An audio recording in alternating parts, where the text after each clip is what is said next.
Yo, tell them what to, explain, let the people know what they just heard, man, while we was on break.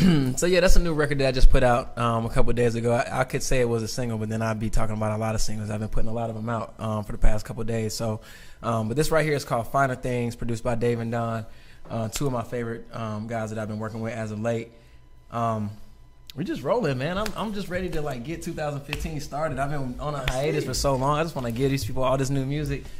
People be looking at me crazy all the time, like, man, you just put out a song 2 days ago. You didn't, right? I'm like, man, put another one out. Fuck it. Yeah, just drop it.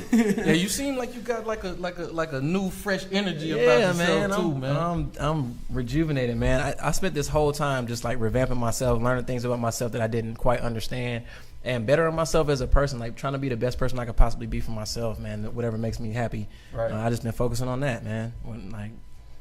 It's working. It's paying off. Yeah, man. Now, there's I've been hearing, talk around the campfire that you producing now. Yeah, I've been He been producing, Fat Boy. You're late. You pushing me out of work. You're late. You're late. I wouldn't call it pushing nobody out. I ain't trying to push nobody out the circle, man. You know what I'm saying?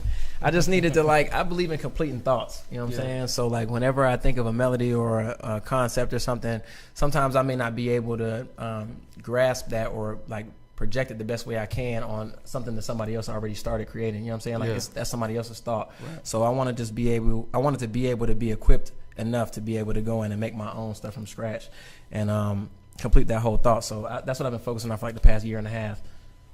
Man, I think it's awesome because if I had what you had to be able to pen stuff like that, a lot of the concepts that I may have for something that I created could be finished the way, because a lot of times, and I'm gonna ask you about that too, because I really I'm when it comes to working, I'm one of the kind of producers that I want to be in the room with you, because I like building it from scratch, and I feel your vibe. I can look at you if I'm playing something and I look over you and I don't see you moving. That's not it. I stop that and I go to something else. As soon as I see you start doing something, we rolling. That's it. We rolling. I'm staying there and we're gonna finish that right there. And I think a lot in today's industry, everything is send it. That's real. And when you send it, and I get back what you sent, what you did, right? Because it's forced. And then that's the face. You right have there. to force to fit it into what's already made. It don't work. And that's the face. You absolutely right. I'm like, and I'm trying to be optimistic about it. I'm like, and these days it's like, I don't know if this shit gonna work, cause I done heard some shit that I wouldn't think in a million years was gonna work, and it take off. So now it's like, man, are you wasting your time? Or are you not wasting your time? Should I be doing this or should I be doing something exactly different? You know what I'm saying? So I get it. I really, man, I'm glad you're able to focus in on production and be your artist on top of, because most of the time, Shawty Red is an artist first. Right. He could never get beats from anybody, and that's how Shawty Red was born. Making my own, exactly. Drummer Boy is an artist first. He could never get beats from anybody, and that's how Drummer Boy was born. He started making the beats for himself. That's real. So same thing. Yeah. So same thing with you. So I didn't, I tried to do that shit, but every time I tried to rap, man, that shit came out corny as fuck. Because you're corny as fuck. Did you say what? Did she just say that? Yo, we taking jabs? We taking jabs? You took a jab at me earlier. I had to get you back. I had to get you back. You see, Roscoe had to back up because it's about to get real. He know what's real. He know. Yeah, right. He know. The trap. Scott know. He know. They just found a Chinese girl stinking the other day. You know what I'm saying? Like, I'm just trying to let you know. You know what I'm saying? Things can get real serious in the trap real fast. You know what I'm saying? Nah, we ain't gonna take it there. She got that one off. I'm gonna catch her back, hallway ass. But anyway, yeah, it was some thoughts that we had at the break, man. Nah. I know what I want to ask you. Oh man, it's one of them. Oh boy. Yo, I just, I'm a fan of Love and Hip Hop. Oh, here it comes. I'm a fan of Love and Hip Hop, man. And I was watching a show one time. And I saw you pop up on the fucking screen. I'm like, what the fuck is Roscoe doing on Love and Hip Hop? Like, how did that come up? How did that? Because I was asked to be on the show one time and I turned it down. You know, so I don't know if you were asked to appear, come on. You know, but did they try to get you on the show? They tried to make me permanent on the show. Really? That's it. You turned it down, right? Just not. Couldn't do it. Just not. Couldn't do it. I mean, I get that, man, because I was actually there when Stevie J when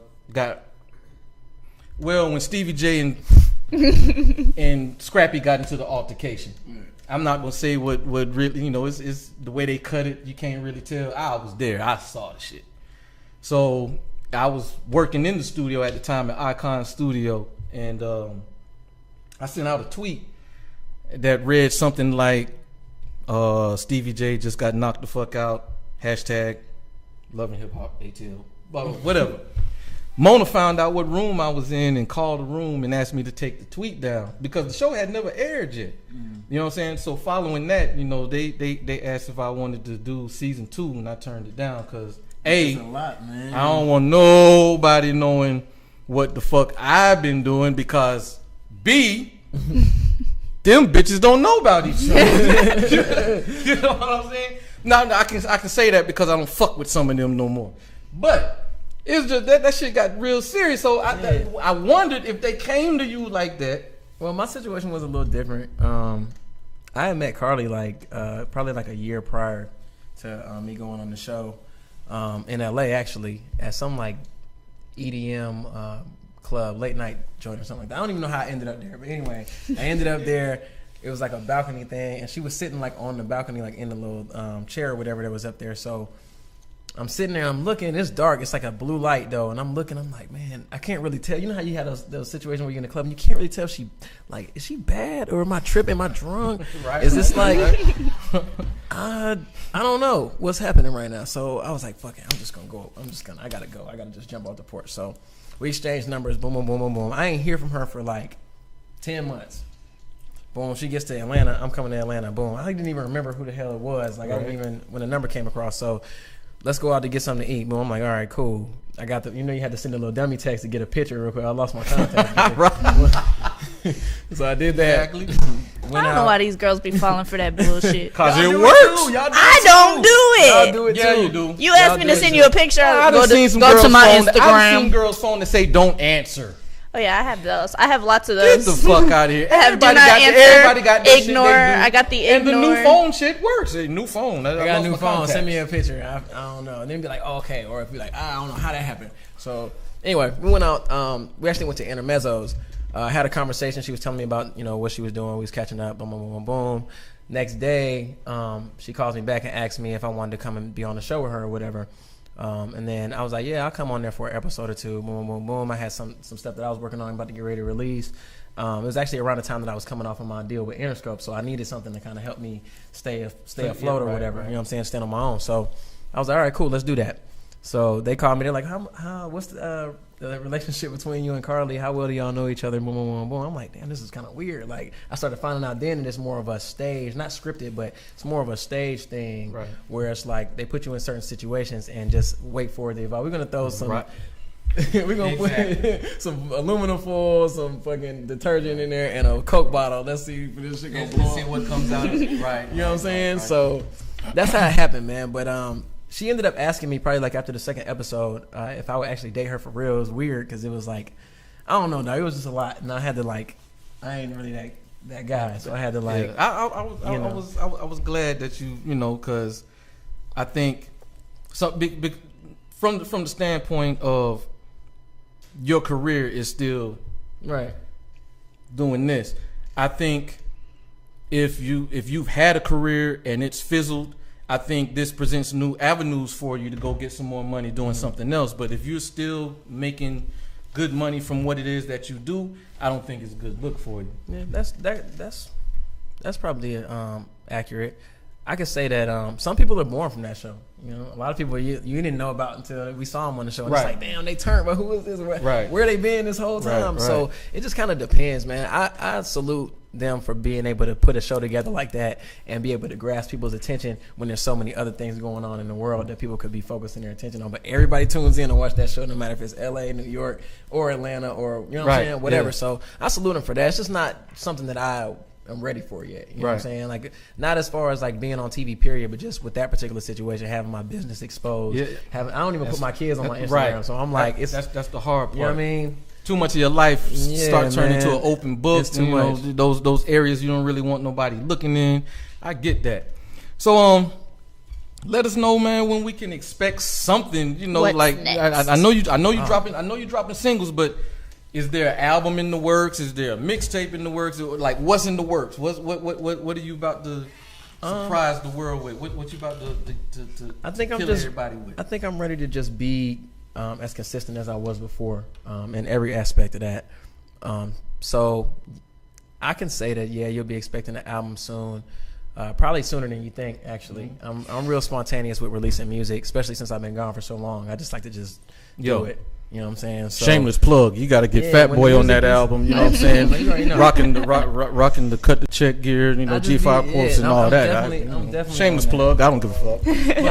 I be just wanting to just like, you know, when the music is timeless and when you've been putting so much energy and effort into the stuff that I've been creating, like the music that I've been making lately, people aren't going to be able to, like, some people aren't going to know how to receive it.